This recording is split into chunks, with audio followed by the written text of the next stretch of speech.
Today we're digging into one of history's most incredible stories. It's a tale of defiance, of betrayal, and a really mysterious prophecy that was made by a man who was literally condemned to die in the flames. It's a story of a goose and a swan that would one day sing. Okay, let's just dive right into the heart of the drama.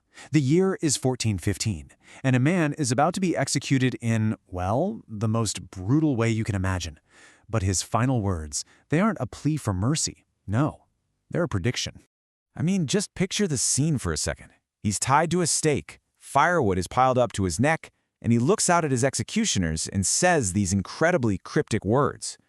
It was a prophecy that would echo for a whole century, leaving everyone to wonder. What on earth did he mean? Who was this goose they were about to roast? And maybe more importantly, who was this swan that was going to show up 100 years later whose song they wouldn't be able to silence? These are the big questions we're going to unpack. Well, the first part of the puzzle is actually a language thing. You see, the man at the stake was John Huss, a really popular preacher from Bohemia. And in his native Czech language, the name Huss literally means goose. He actually called himself the Goose in his own letters. And his fate? Wow, it was grim. His enemies weren't just content to kill him, they wanted to humiliate him. They performed this whole ceremony, putting a paper dunce cap with devils painted all over it on his head. They marched him through the city, burned him alive, and then, to try and erase any trace of him, they gathered up his ashes and dumped them into the Rhine River. They wanted to destroy not just the man, but the very memory of him. But where did Huss get these ideas that were so dangerous in the first place? Well, to really understand the goose, we have to first look at the guy who came before him, a figure known as the Morning Star of the Reformation. Now, the timing here is absolutely crucial to understand. John Wycliffe, the Morning Star, he shines decades before Huss, the goose, ever even appears on the scene. And Martin Luther, the Swan, he isn't even born until almost 70 years after Huss's death. This wasn't just a single event, it was like a chain reaction that built up across generations. So Wycliffe was called the Morning Star for a reason. In a time of really deep spiritual darkness, his ideas were like that first glimmer of light you see right before the dawn. He was a brilliant professor at Oxford University, and he was not afraid to challenge the most powerful institution on the planet, the medieval church. And his ideas, for the 14th century, they were absolutely revolutionary. He argued that the Bible, not the Pope, was the ultimate authority. He believed salvation came through personal faith, not through church rituals. And most radically of all, he translated the Bible into English and sent out preachers, called Lollards, to share it directly with regular people. This was a direct, head-on threat to the church's power. But how could Wycliffe, and later Huss, get away with such a bold challenge? Well, it kind of helps when your opponent is in a state of absolute chaos. The church at the time was literally tearing itself apart. This whole period was known as the Great Schism.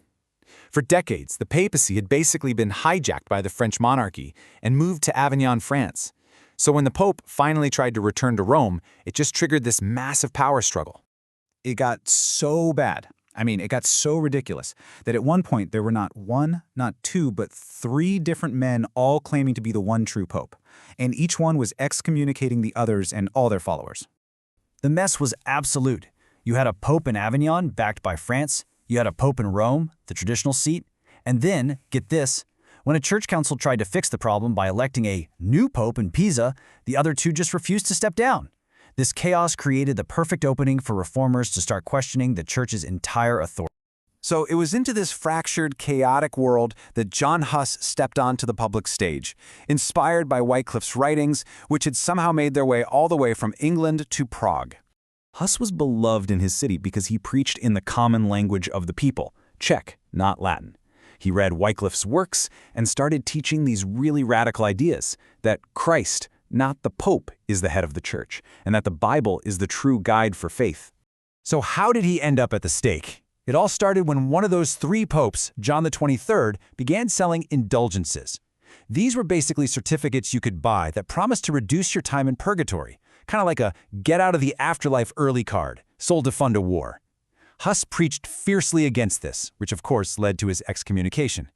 He was then summoned to a big church council with a written promise of safe passage, but it was a trap. As soon as he got there, he was arrested, thrown in prison, and told to recant. He refused. When they put the rusty chains on him at the stake, he said this, showing a kind of courage that just stunned even his enemies. He saw his own suffering as a reflection of Christ's, and he absolutely would not back down, sealing his testimony with his life.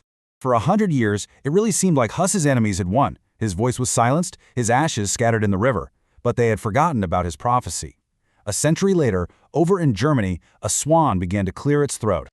Almost exactly a century later, 102 years to be precise, this obscure German monk named Martin Luther did something that would change the world forever.